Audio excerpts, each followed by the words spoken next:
ام یقولون افترا. اب روئے سخن ایک آیت کے اندر دوبارہ سے مشرکین عرب کی طرف آیا کہ یہ کافر کہتے ہیں کہ یہ نبی نے قرآن خود گھڑ لیے. قل ان افتریتہ فعلی اجرامی. اے نبی فرماؤ کہ اگر یہ قرآن میں نے خود گھڑا ہے نا تو اس جرم کا وبال بھی مجھ پہ ہی ہوگا. وَأَنَا بَرِيءٌ مِّمَّا تُجْرِمُونَ. اور میں بری الذمہ ہوں ان گناہوں سے جو تم کر رہے ہو. دیکھیں اللہ کا تو سٹائل ہی بات کرنے کا اور ہے. ویسے یہ انتہائی گستاخانہ آیات ہیں قرآن میں اس طرح کی جتنی ہے نا جو ادھر صوفیت کی ڈاکٹرن ہے. اب مجھے بتائیں یہ جواب ہونا چاہیے تھا کہ اے نبی تم فرماؤ کہ اگر میں نے اللہ پہ جھوٹ باندھا ہے تو اس جرم کا وبال بھی مجھ پہ ہی ہوگا. وہ کہیں گے توبہ توبہ کر یار, مطلب نبی کس طرح کہہ سکتا ہے کہ میں جھوٹ بنے ہے. بھائی سمجھانے کے لیے ہر لیول پہ اترنا پڑتا ہے. لوگ کہتے ہیں نا باتیں کہاں سے آ جاتی ہیں, جب گمراہیاں آتی ہیں نا تو باتیں آتی ہیں. جب تم کہو گے نا کہ بابے نے سمندر روکا ہوا ہے تو اللہ تعالیٰ اپنے کسی بندے کے دماغ میں ڈالے گا کہ کوئی بڑے سے بڑا انسان ہو اپنا پیشاب بھی نہیں روک سکتا, کیونکہ یہ سمندر روکنے والی بات جب آئے گی تو یہ بات آئے گی. حضرت ابوبکر صدیق کے دماغ میں یہ بات کہاں سے آئی؟ قرآن و حدیث میں تو کہیں نہیں لکھی تھی کہ جو محمد کی عبادت کرتا تھا جان لے محمد مر چکے. قرآن میں تو نہیں لکھا ہوا تھا یہ, اور نہ کسی صحابی نے حضور کی عبادت کی تھی. یہ اللہ نے ان کے دماغ میں ڈالا کہ یہ کیا ہے. اس کی وجہ یہ ہے کہ جیزس کرائسٹ کو لوگوں نے خدا بنایا, کہیں محمد رسول اللہ دوسرے جیزس کرائسٹ نہ بن جائے. حضور کی بات یقیناً انہیں یاد آئی ہوگی کہ دیکھنا میری شان بلند نہ کرنا, جس طرح عیسیٰ ابن مریم کو لوگوں نے بڑھا دیا تھا. میں اللہ کا بندہ اور اس کا رسول ہوں. اسی کو ایلبریٹ کر دیا حضرت ابوبکر صدیق نے انتہائی گستاخانہ خطبے میں, انورٹڈ کاماز کے اندر, ان کی نظر میں. وہ ہمارے استاد مولانا ساق صاحب کہتے تھے نا, او پائی جدو توحید بیان کریں گے تو آٹومیٹیکلی گستاخی ہو جائے گی. کیوں؟ تم نے توحید کو گستاخی سمجھا ہوا ہے, تمہاری نظر میں تو آٹومیٹیکلی گستاخی ہو جائے گی نا. تو یہ گستاخی تو ہونی ہے, کیونکہ توحید کا تو مطلب ہی ہے کہ اختیار اللہ کے پاس ہے, مخلوق کچھ نہیں کر سکتی. پھر عجیب و غریب نا انہوں نے نا وہ مت اور عجیب و غریب واقعات مشہور کیے ہیں لوگوں کے جذبات کے ساتھ کھیلنے کے لیے. وہ جی ایک بار وہابی دا تے سنی دا مناظرہ ہو گیا, حضور دی ذات ہوتے وہابی پوری رات جو ہے وہ ایسی آیتیں ڈھونڈتا رہا جس میں حضور کی تنقیص تھی, اور جو سنی جو ہے وہ نبی الاسلام کی شان ڈھونڈتا رہا. تو صبح جناب مناظرے میں جب دونوں اکٹھے ہوئے انہیں پوچھا, ہاں تو راتی کے کردہ رہے؟ سرکار میرے سامنے گلا کرو میں تھن پنا تھوڑے بابیاں دا بابا آ گیا دنیا تے ہن.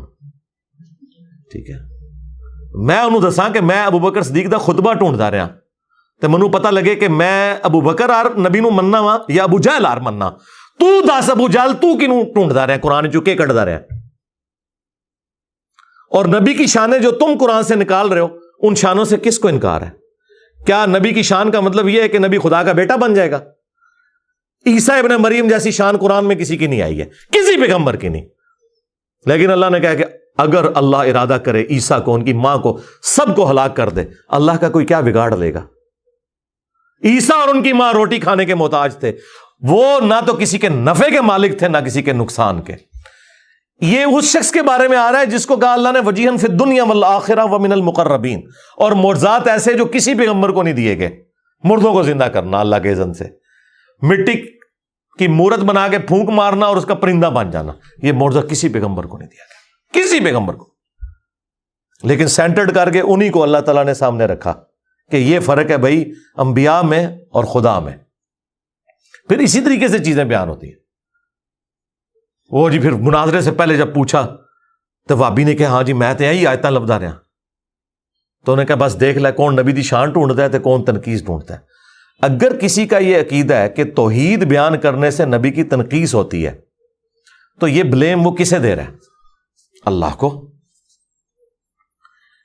انہوں نے انبیاء کو منی گاڈ مانا ہوا ہے اور اولیاء کو منی رسول مانا ہوا ہے. یہ میرا ایک جملہ ہزاروں کتابوں پہ بھاری ہے. یعنی آپ ہزاروں گمراہیاں ایک کتاب میں جمع کریں نا اور آپ اس کی وجہ پوچھیں نا تو یہ ہے کہ یہ نبیوں کو منی گاڈ مانتے ہیں اور اولیاء کو منی رسول مانتے ہیں. بس یہ وہ فرق ماننے کے لیے تیار ہی نہیں ہے چونکہ قرآن تو پڑھا ہی نہیں ہے. اب ان ساری باتوں کے ہوتے ہوئے مجھے تو صبح شام ان کے اوپر قنوت نازلہ پڑھنی چاہیے, لیکن میں سمپل کہتا ہوں کہ مرنے سے پہلے اے مسلمان کر لے اس پہ غور. کتابوں کا خدا اور ہے بابوں کا خدا اور کتابوں کے خدا اور بابوں کے خدا میں یہ فرق ہے کہ جو بابوں کا خدا ہے نا، بس وہ خدا بڑا بھائی اور نبی چھوٹا بھائی، بس اتنا فرق ہے. لیکن کتابوں کا خدا یہ کہتا ہے کہ خدا خدا ہے، مخلوق مخلوق ہے. لیکن یہ باتیں اب کون کرے؟ یہ جب باتیں آپ نہیں کریں گے دماغ کوئی نہیں کھلیں گے. توحید تو اتنے عرصے سے بیان ہو رہی تھی، لیکن توحید کا مطلب توہین رسالت لیا جاتا تھا. ہم نے توحید بیان کی ہے نا، آئے نا کوئی سامنے. میرے پاس تو سیدھا بھائی چھوڑ دو تم شان رسالت کی بات. چشتی رسول اللہ، اشرف تھانوی رسول اللہ پارٹی کیسے کر سکتی ہے؟ کبھی نہیں کر سکتی. تمہارے بزرگوں نے اپنے ناموں کے کلمے پڑھائے، تمہیں کوئی حق ہی نہیں پہنچتا. تم تو نبی کا دفاع کر ہی نہیں سکتے. نبی کا دفاع کا حق تمہارے پاس سے نہیں ہے، اس کے کاپی رائٹ سب انجینئر صاحب کے پاس ہیں. ہاں، یہ رائٹس ہم آپ کو نہیں دیں گے. توحید بھی یہاں سے بیان کریں گے اور رسالت بھی، صحیح جو رسالت کا کانسیپٹ ہے وہ یہیں سے بیان ہوگا. تو اے نبی تم فرماؤ، اگر میں نے اللہ کے اوپر جھوٹ باندھا ہے، قرآن یعنی میں نے خود گھڑ لیا، تو اس جرم کا وبال بھی مجھ پہ ہوگا، اور میں بری ہوں اس جرم سے جو تم کر رہے ہو. اور یہ دوسری بات درست ہے اس حوالے سے کہ میں نے تو کوئی قرآن نہیں گھڑا، لیکن چونکہ تم نے قرآن کا انکار کیا لہذا تم اس جرم کے اندر شریک ہو کہ تم نے وقت کے پیغمبر کا انکار کیا ہے. دیکھیں جی، قرآن حکیم اپنے عقائد اور نظریات کے اندر بالکل ایک ننگی تلوار ہے، زیرو ٹالرنس ہے. اگر کسی شخص کو انبیاء کا سٹیٹس نہیں پتا، انبیاء کرام کی ذمہ داری، ان کے مراتب نہیں پتا، اور وہ اپنے زوم میں انبیاء کرام کے ساتھ چیزیں منسوب کیے ہوئے ہیں، تو عقیدت اور جذبات کی بنیاد کے اوپر ایسے عقائد منسوب کرنا، سب سے پہلے انبیاء کرام اس سے اعلان برات کرتے گے. نبی علیہ السلام تو دنیا میں بتا کے چلے گئے کہ میری شان کو اس طرح بلند نہ کرنا جس طرح لوگوں نے جیزس کرائسٹ کی شان کو بلند کیا تھا. میں اللہ کا بندہ اور اس کا رسول ہوں، مجھے اللہ کا بندہ اور اس کا رسول کہنا. اب یہ کہنے کی ضرورت کیوں پڑی ہے؟ اسی لیے پڑی ہے کہ آپ کو پتا تھا کہ انبیاء کرام کی ہستیاں اللہ تعالیٰ کی سلیکٹڈ ہستیاں ہوتی ہیں جن کو اللہ تعالیٰ معجزات عطا فرماتا ہے، شان عطا فرماتا ہے، اور اسی وجہ سے لوگ ڈیویٹ ہو کے ان کے اندر خدا کو اس حوالے سے ڈھونڈنا شروع کر دیتے ہیں کہ شاید یہ خدا کی شکل میں دنیا میں اتر آئے ہیں. اور آج دیکھ لیں تقریباً 75 کروڑ کے قریب ہیں پروٹیسٹنٹ جو حضرت عیسیٰ کو اللہ مانتے ہیں. 75 کروڑ، جی اتنے بریلوی دیوبندی نہیں ہے دنیا میں جتنے پروٹیسٹنٹ ہیں. اور اللہ کیا کہہ رہا ہے؟ لقد کفر الذین قالوا ان اللہ هو المسیح ابن مریم. بے شک وہ لوگ کفر کر رہے ہیں جو یہ کہہ رہے ہیں کہ اللہ ہی عیسیٰ ابن مریم ہے. قل فمن یملک من اللہ شیئا، اے نبی ان سے فرماؤ کہ اللہ کا کوئی کیا بگاڑ لے گا. ان اراد ان یہلک المسیح، کہ اگر اللہ تعالی ہلاک کر دے مسیح کو اور ان کی ماں کو اور جتنے زمین میں، سارے بزرگ بابے جتنے زمین میں ہیں سب، اگر ان کو اللہ ہلاک کر دے، وصال شریف نہیں ہلاک، یہ غصے کا اظہار ہے تاکہ فرق پتہ چلے. یعنی اگر آپ یہ دیکھیں یہ ووکیبلری کا جو استعمال ہے یہ اسی لیے تاکہ آپ کے دماغ کھولے جائیں. اور یہ اللہ کہہ سکتا ہے، بندے نہیں کہہ سکتے. سرکار اللہ نے کسے کہا ہے؟ فرشتوں کو کہا یا ہمیں کہا ہے؟ ہمیں کیوں کہا ہے؟ کہ ہم نے اسی طریقے سے آگے بات کرنی ہے. نبی کو کہا گیا قل فمن یملک من اللہ شیئا، اے نبی ان سے کہیں جب کوئی بھی عیسیٰ ابن مریم کے بارے میں یہ بات کرے تو ان سے کہو کہ اللہ کا کوئی کیا بگاڑ لے گا. تو یہ پوری امت کے لیے. اور حضرت ابوبکر صدیق نے تو ہمارا مسئلہ ہی آسان کر دیا. 8 جگہ حدیث آئی ہے بخاری میں اور 4 جگہ تفصیلی. من کان یعبد محمدا فان محمدا قد مات.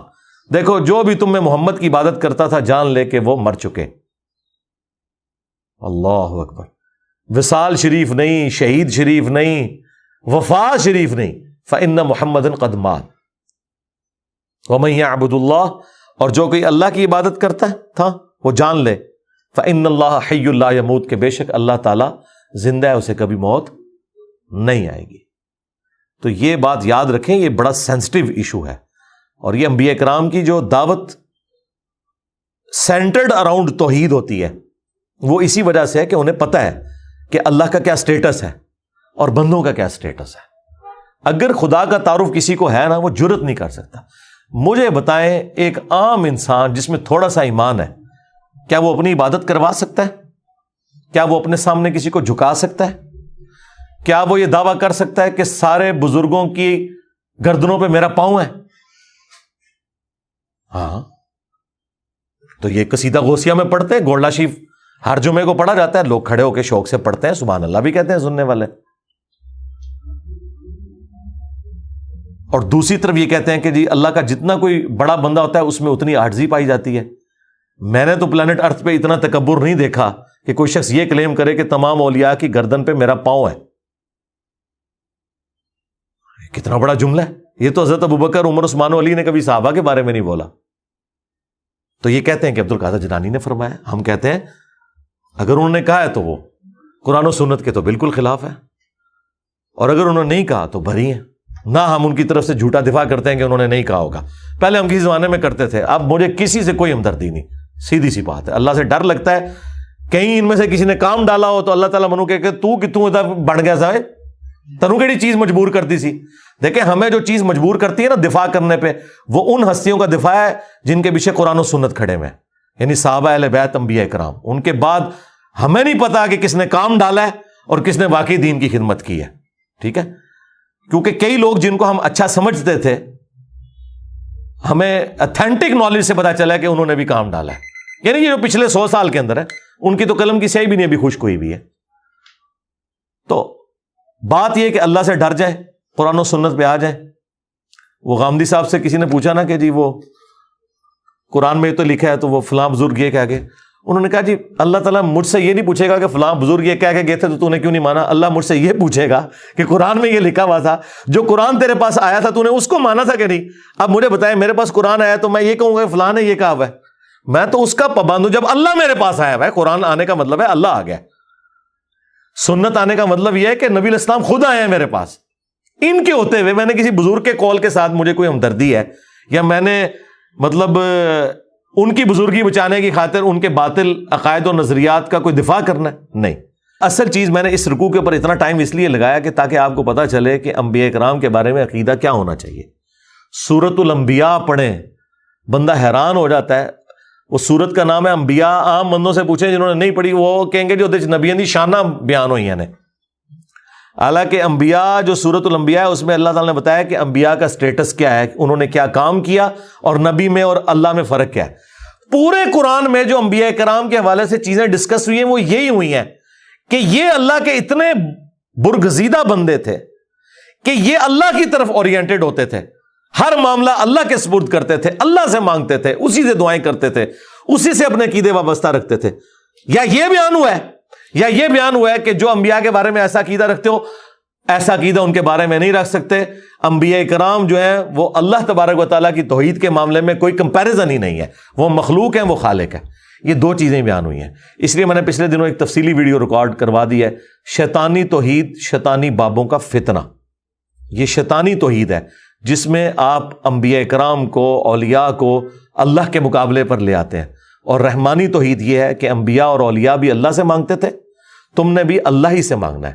ہاں انبیاء اور اولیاء ان کی جو شانیں ہیں وہ اسی وجہ سے ہیں کہ وہ گاڈ اورینٹڈ تھے, نہ کہ اس وجہ سے کہ انہوں نے خود کوئی ایسا کیا ہے. نہیں, وہ گاڈ اورینٹڈ تھے, اللہ نے انہیں انعام دیا. اور انبیاء تو ویسے ہی مخلص بندے ہیں, نبی تو کوئی بندہ محنت سے بھی نہیں مان سکتا. وہ اللہ تعالیٰ نے جسے عطا فرما دیا وہ اللہ تعالیٰ کے مخلص بندے ہیں, ان کے برابر تو کوئی بھی نہیں پہنچ سکتا. لیکن یہ ساری تعریفیں کرنے کے بعد ان ہستیوں کو اونچا نہیں کرنا ہوتا, خدا اورینٹڈ ہونا ہے. ہم عام مسلمان ہیں نا. اب مجھے بتائیں اللہ کے فضل سے میں نے جو سٹیٹس اویل کیا ہے اس دعوت کے عوض ختم نبوت کی برکت سے, اس طرح کا سٹیٹس انسانی ہسٹری میں بڑے کم لوگوں نے اویل کیا ہوگا. لیکن مجھ سے اگر کوئی آ کے پوچھے, میرے سامنے کوئی جھکنے کی کوشش کرے, میرے پاؤں کو ہاتھ لگانے کی کوشش کرے, تو میں فوراً ڈر جاتا ہوں کہ یار یہ خدا کیا سوچے گا میرے بارے میں, مجھے آخرت کی. اب مجھے بتائیں یہ جو بابے اپنا چٹواتے رہے ہیں, یہ پاؤں والا سلسلہ اور جو کچھ یہ کرواتے رہے ہیں, ان کو تو پھر خوف خدا بھی کوئی نہیں تھا. وہ ڈاکٹر ذاکر نائک کہہ رہے ہیں میں ایئرپورٹ پہ اترا نا تو ایک عورت کوئی پروفیسر تھی, بوڑھی خاتون, تو اس نے مجھے پہچان لیا اور ہندو تھی. وہ دوڑتی ہوئی آئی اور میرے گھٹنوں کو ہاتھ لگا کہتی آپ تو بھگوان ہیں. تو کہتی میں نے کہا استغفر اللہ توبہ توبہ. میں کہا ایتھے کو بابا ہوگا نا صوفی, انہیں گلے بھی لا لینا سی زنانی نو. ہاں یہ مواحد کا ہی حوصلہ ہے کہ اسے کو اونچا کرے اور کہ بھائی نہ نہ نہ پیچھے. اور یہ کتنی مزیدار یوں دستانے پہن کے چمواتے رہتے ہیں, ہاتھ گھنٹوں بیٹھے رہتے ہیں, نذرانے بٹورتے رہتے ہیں. جو ان کے سامنے اونچا ہاتھ باندھ کے لوگ کھڑے ہوتے ہیں جس طرح خدا کے سامنے کھڑے ہوئے ہیں, اس طرح ان کو تو مر جانا چاہیے. میں کہتا ہوں زمین پھٹے یہ اندر چلے جائیں. ان کو توحید کی ہوا بھی نہیں لگی ہوئی ہے. یہ کوئی بزرگ نہیں ہے جن کے آپ روب بیان کرتے رہے. یہ شیطان کے ایجنٹ ہیں دنیا میں, یہ طاغوت ہے. خدا کے نمائندے دنیا میں وہ ہیں کہ ذرا سی کوئی ایسی بات ہونے لگے وہ پیچھے ہٹ جاتے ہیں. اوہ توبہ توبہ. ایک صحابی مسند احمد میں حدیث ہے, حضور کو کہہ رہے ہیں یا رسول اللہ ما شاء اللہ و شئت, جو اللہ چاہے اور جو آپ چاہیں. یار صحابی نے تو کبھی شرک کا سوچا بھی نہیں. حضور کیا کہہ رہے ہیں, اجعلتنی للہ ندا, وہ تو نے مجھے اللہ کے مقابلے پہ کھڑا کر دیا. بل قل ما شاء اللہ وحدہ, بلکہ کہے جو اکیلا چاہے. اس کے اوپر نبی علیہ السلام کو جواب بڑے اچھے طریقے سے دیا جا سکتا تھا. آج کا اگر کوئی بریلوی ہوتا کہ یا رسول اللہ آپ اللہ کے بندے ہیں, وہ اللہ, میرا کہنے کا مطلب یہی تھا کہ جو اللہ چاہے اس کے بعد جو آپ چاہیں, کوئی دوسری بات ہی نہیں بھائی. حضور کو پتا تھا, کیونکہ نبی علیہ السلام کو اللہ کا خوف تھا. جسے اللہ کا خوف ہوتا ہے نا, جو گاڈ اورینٹڈ ہوتا ہے, اس سے پتہ ہی معاملہ کتنا سینسٹیو ہے. اللہ تعالیٰ کس قسم کی توحید چاہتا ہے اپنے بندوں سے. جن لوگوں کو توحید کا تعارف نہیں ہے نا, وہ آپ کو یہ سارے کرتب کرتے ہوئے نظر آئیں گے اور اتنے بڑے بڑے دعوے کرتے ہوئے نظر آئیں گے. دعویٰ جس نے کر دیا نا کہ میں کر لواں گا, ٹھیک ہے, ہاں یہ آپ دعویٰ کر سکتے ہیں کہ انشاءاللہ میری اتنی پریکٹس ہے کہ میں سینچری مار لوں گا, یہ آپ کر سکتے ہیں. خدا سے متعلق کوئی دعویٰ کہ آخرت کسی کی آپ سنوار سکتے ہیں, یہ دعویٰ کرنا شرک ہے. ہاں دنیا میں آپ دعویٰ کر سکتے ہیں, کوئی بھی بندہ کہہ سکتا ہے کہ میں نے اتنی محنت کی ہے کہ میں پرائم منسٹر بن جاؤں گا, تیرا حق ہے تو کہہ. لیکن تو خدا سے متعلق چیز کوئی بیان کرتا ہے کہ میں مریض جنت میں لے جاؤں گا, توبہ توبہ توبہ, ڈر جا, تجھے تو اپنی آخرت نہیں پتا تیرے ساتھ کیا ہونے والا ہے. تو یہ دعوے صرف وہ لوگ کرتے ہیں یا وہ شیطان کے ایجنٹ ہیں دنیا میں, یا جاہل مطلق ہیں, پاگل, مینٹل, مجنون, کلندر, جو مرضی بھی لفظ کر دو, ورنہ جس میں تھوڑی سی عقل ہے وہ اللہ سے ڈرتا ہے, وہ کبھی سوچ بھی نہیں سکتا. سورۃ الاعراف کی آیت نمبر 188, جو میں کہتا ہوں قرآن کی سب سے سخت آیت ہے عقیدہ توحید کے حوالے سے. اور یہ آیت اگر آپ چوک میں اعلیٰ حضرت کا ترجمہ پڑھ کے بھی سنا دینا تو آپ کے اوپر 295 سی انہوں نے لگا دینی ہے. قل لا املک لنفسی نفعا ولا ضرا, وہی بات اے نبی تم خود فرما دو اپنی مبارک زبان سے کہ میں تو اپنی جان کے لیے بھی کسی نفع و نقصان کا مالک نہیں ہوں, باقی تو شاید چھڑ دو. الا ما شاء اللہ, ہاں جو اللہ میرے لیے فیصلہ کرے, اس نے فیصلہ کرنا ہے کہ مجھے کون سی نفع مند چیز پہنچے گی اور کون سی نقصان والی. اچھا بعض جاہل مولویوں نے نا الا ما شاء اللہ کو اس طرح ریلیٹ کیا کہ ہاں جو اللہ چاہتا ہے نا اتنا میں نفع نقصان کا مالک ہے ہوں. اندازہ کریں, وہ بھی جھوٹ نکلا. یہ تو حضور اپنی بات کر رہے ہیں, آپ کے نفع نقصان کی تو بات پھر بھی نہیں ہو رہی. میں اپنی جان کے لیے بھی کسی نفع نقصان کا مالک نہیں مگر جو اللہ چاہے. تو یہ انہوں نے جو دھوکہ دیا وہ اسی آیت میں پکڑا گیا. اگلی بات اللہ نے اور کھول کے بیان کر دی تاکہ موٹے دماغ والوں کو بھی سمجھ آ جائے.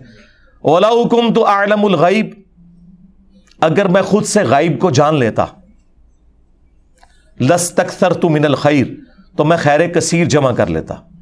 ہاں وہ غیب تو ہم مانتے ہیں جو اللہ تعالیٰ وحی کے ذریعے بتاتا ہے, جو وہ نہ مانے وہ تو کافر ہے, وہ تو نبی کی شان ہے. وَمَا كَانَ اللَّهُ لِيُطْلِعَكُمْ عَلَى الْغَيْبِ وَلَكِنَّ اللَّهَ يَجْتَبِي مِن رُّسُلِهِ مَن يَشَاءُ. اللہ کی یہ شان نہیں کہ ہر ایک کو غیب پر اطلاع دے, وہ اپنے پیغمبروں میں سے جسے چاہتا ہے چن لیتا ہے, اور تمہارا کام ہے اللہ اور اس کے پیغمبروں کے اوپر ایمان لے کر آؤ. لیکن اگر نبی علیہ السلام خود سے غیب جان لیتے کہ مستقبل میں کیا ہونے والا ہے, تو اے نبی تم فرما دو میں خیر کثیر جمع کر لیتا. ظاہر ہے جب آپ کو مستقبل کا حال پتہ چل جائے, آج کے دور میں سمجھنے کے لیے کہ ڈالر کی قیمت یا گولڈ کی اوپر جانے والی ہے, آپ دیکھیں اس ایک سال میں ڈبل ہو گیا گولڈ. یہ مجھے اس لیے پتا ہے کہ مجھے اس دفعہ ڈبل زکات نکالنی پڑی ہے اسی گولڈ کی, جو گولڈ اتنا ہی پڑا ہوا ہے, زکات ڈبل دینی پڑی ہے. کیوں؟ قیمت اوپر چلی گئی. تو اگر یہ بات اس وقت لوگوں کو پتا ہوتی تو لوگوں نے اپنے پلاٹ بھی بیچ کے نا گولڈ لے کے رکھ لینا تھا. پلاٹ سے اترے اوپر نہیں گئے جتنا گولڈ گیا. وما مسنی السوء، خیر کثیر بھی جمع کر لیتا اور کبھی مجھے کوئی تکلیف نہ پہنچتی. یقیناً اگر کسی شخص کو یہ پتا چل جائے کہ آج اتنے بجے اگر یہ روڈ کراس کرے گا تو ایک ٹریلے کے نیچے آ کے مارا جائے گا، وہ اس دن نہیں پوری زندگی اس روڈ کو کبھی کراس نہیں کرے گا، دوسرے راستے سے جائے گا. لیکن ایسا نہیں ہوگا، کبھی بھی نہیں ہوگا. اللہ تعالیٰ نے اس طرح کا کبھی کسی کو اختیار دیا ہی نہیں ہے. جو دیا وہ غیبی خبر کے طور پر دیا اور وہ ٹال نہ کوئی سکا. وہ ویسے ہی ہوا جیسے صحیح مسلم میں حدیث ہے، حضرت عمر کہتے ہیں نبی علیہ السلام نے غزوہ بدر سے ایک دن پہلے زمین پہ لکیریں کھینچی، کل یہاں ابو جہل کی لاش ہوگی، یہاں عتبہ کی، یہاں شیبہ کی، اور اللہ کی قسم انہی جگہوں پہ اگلے دن وہ لاشیں پڑی ہوئی تھیں. یہ حضور کو اللہ تعالیٰ نے غیبی خبر دی، وہ ٹال نہیں سکتی تھی کبھی بھی. تو اے نبی تم فرما دو کہ اگر میں خود سے غیب جان لیتا تو میں خیر کثیر جمع کر لیتا اور نہ مجھے کوئی تکلیف پہنچتی. ان انا الا نذیر و بشیر، میں تو نہیں ہوں مگر ڈر سنانے والا اور خوشخبری سنانے والا. لقوم یؤمنون، ان کے لیے جو بات ماننا چاہیں، ایمان لانا چاہیں. میرا سٹیٹس پیغمبروں والا ہے، میں کسی کے نفع نقصان کا مالک نہیں ہوں. اور نفع نقصان میں وہ ساری چیزیں ہیں، آکسیجن، کھانا پینا، ٹوائلٹ یعنی پیشاب، نیند، یہ تمام چیزیں. اگر رسول اللہ کا یہ سٹیٹس ہے سرکار تو بابے تو شاہ ہی کوئی نہیں. ہاں کیونکہ میرے نبی سا ہے ہی کوئی نہیں، تیرے بابے تھے شاہ ہی کوئی نہیں. اس لیے میں کھول کھول کر چیزیں بیان کرتا ہوں تاکہ کسی موٹے دماغ میں بھی کوئی کہیں کو کیڑا گھسا ہوا ہے نا، کسی شیطان نے گھسایا ہوا ہے تو اسے سمجھ آ جائے. قرآن اور احادیث اپنی تعلیمات کے اندر اتنے واضح ہیں کہ اس میں شیطان کا کوئی دخل نہیں ہے. یہ مولوی ہیں جو آپ کو آیات اور احادیث نہیں بتاتے بلکہ اپنے بزرگوں کی تعلیمات بتاتے ہیں، جس کی وجہ سے آپ ڈی ٹریک ہو جاتے ہیں. اور پھر جب ہم آپ کو سمجھاتے ہیں تو ان کی چیخیں نکلتی ہیں، کیونکہ انہیں پتہ چل جاتا ہے کہ آپ انجینئر صاحب جو بتا رہے ہیں نا، تو سب سے پہلے تو آ کے ہمارے گاٹے ہماری عوام نے فٹ ہونا ہے کہ جناب تسی کے سانو قرآن حدیث پڑھا دے رہے. حضور کے لیے سب سے سینسٹیو ایشو ہے ہی توحید تھا، اس لیے آپ نے آخری وقت کے اندر توحید کے اوپر ہی بات کی ہے.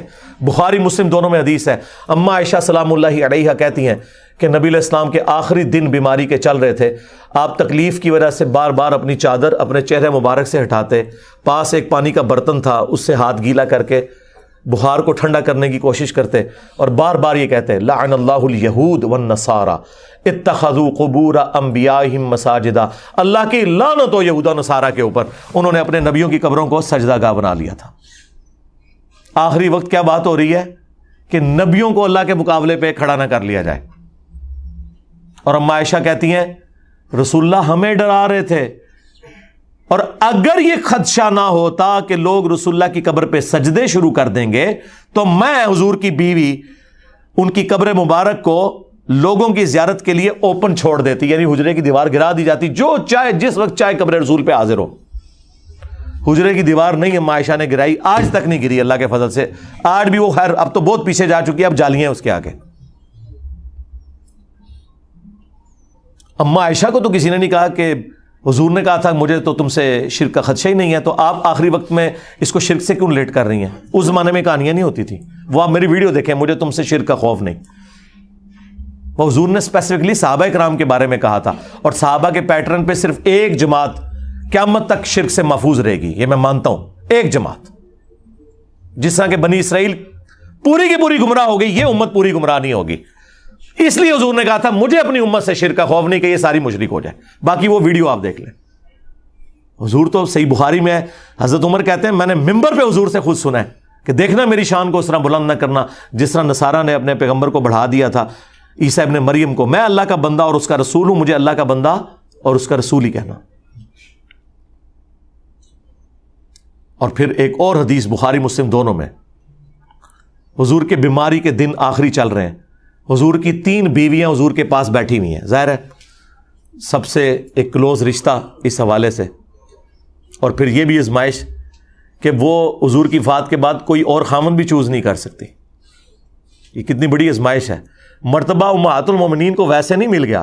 آپ سیدہ عائشہ کی تکلیف کا اندازہ کر سکتے ہیں کہ ایک 18 سال کی بچی جس نے حضور کے بعد 47 سال زندہ رہنا ہے، اس کو اللہ نے ایک بچہ بھی نہیں دیا کہ اس کے سارے زندگی گزار لے.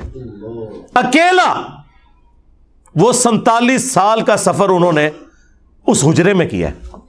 اس تکلیف کا کوئی اندازہ لگا سکتا ہے؟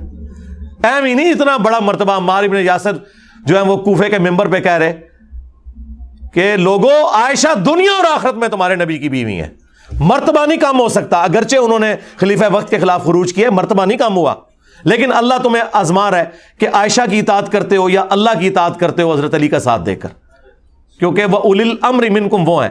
لیکن عمار ابن یاسر نے اما عائشہ کا مرتبہ نہیں کم کیا کہ ان کی اس غلطی سے ان کی زندگی کو 0 سے ملٹیپلائی کر دے. کہا دنیا اور آخرت میں تمہارے نبی کی زوجہ ہیں. یہ ایک آزمائش ہے کہ تم نے اللہ کی اطاعت کرنی ہے یا عائشہ کی اطاعت کرنی ہے. اس لیے میں کہتا ہوں میں عمار ابن یاسر والا شیعہ ہوں، میں رافضی والا شیعہ نہیں ہوں. مرتبہ کم نہیں ہوگا، ہاں اختلاف رائے اپنی جگہ رہے گا. تو اما عائشہ اس حجرے میں رہی 47 سال تک. تو اما عائشہ بیٹھی ہوئی ہیں، سیدہ ام سلمہ بیٹھی ہوئی ہیں اور ام حبیبہ بیٹھی ہوئی ہیں. 3 بیویاں حضور کی، اور ان میں سے یہ تو سینئر بیویاں ہیں، اسلام میں بھی سینئر ہیں. انہوں نے ہجرت مدینہ سے پہلے ہجرت حبشہ بھی کی ہوئی ہے.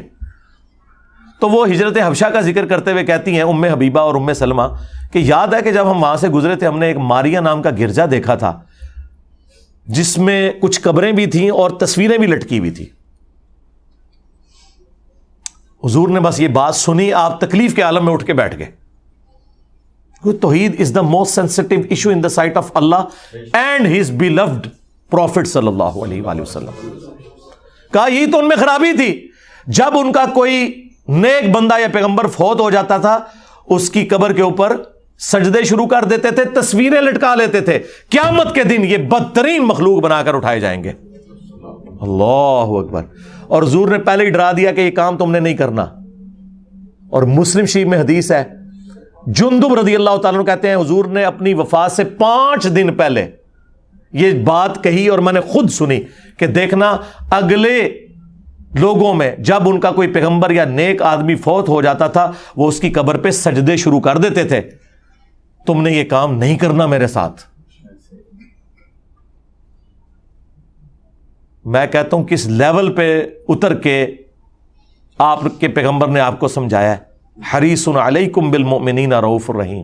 یار کون ہوگا جو اتنا آپ کی آخرت کے ساتھ محبت کرے گا بجز ہمارے پروفٹ کے صلی اللہ علیہ وآلہ وسلم.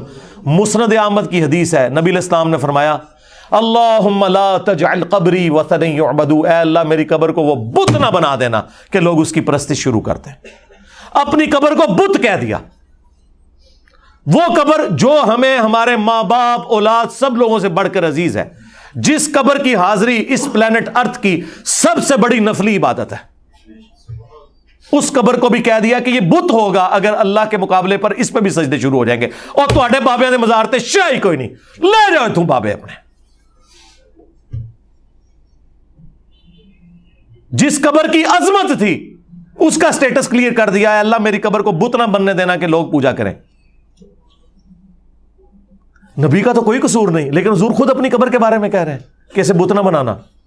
ابو داؤد میں حدیث ہے میری قبر پہ میلہ نہ لگانا. تم دنیا کے کسی بھی حصے میں درود پڑھو گے اللہ تمہارا درود مجھ تک پہنچا دے گا. اللہم صلی علی محمد وعلی آل محمد.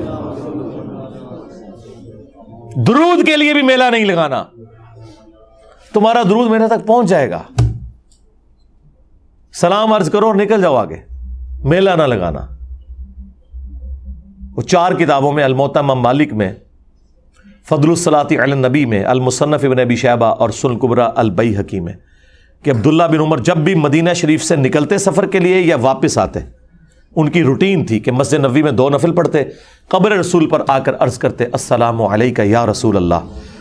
پھر حضرت ابو بکر کی قبر پر السلام علیک یا ابا بکر، اور پھر حضرت عمر کی قبر پہ السلام علیک یا عمر. ایک روایت میں یا ابتا، اے میرے باپ آپ پر سلام ہو. وہ اپنی جگہ ٹھیک ہے، اس قبر جیسا تو ہے ہی کوئی نہیں. اس کی بنیاد پہ آپ نے اپنے بزرگ بابوں کے جو مزار کلیم کیے میں نا یہ سب فراڈ ہے. باقی مزارات، گنبد خضرا، یہ ایک الگ سے ایک سینسٹیو ٹاپک ہے، اس پہ میری الگ سے ویڈیوز ریکارڈ ہے، وہ پھر مجھے 2 گھنٹے اور لگ جائیں گے. اس کے لیے آپ میری ویڈیوز دیکھیں. میں نے ایک ایک مقدمہ جو ہے وہ توحید کے حوالے سے کلیئر کیا. سبحانک اللہم و بحمدک اشہد ان لا الہ الا انت استغفرک و اتوب الیک وما علینا الا البلاغ المبین. جزاکم اللہ خیرا.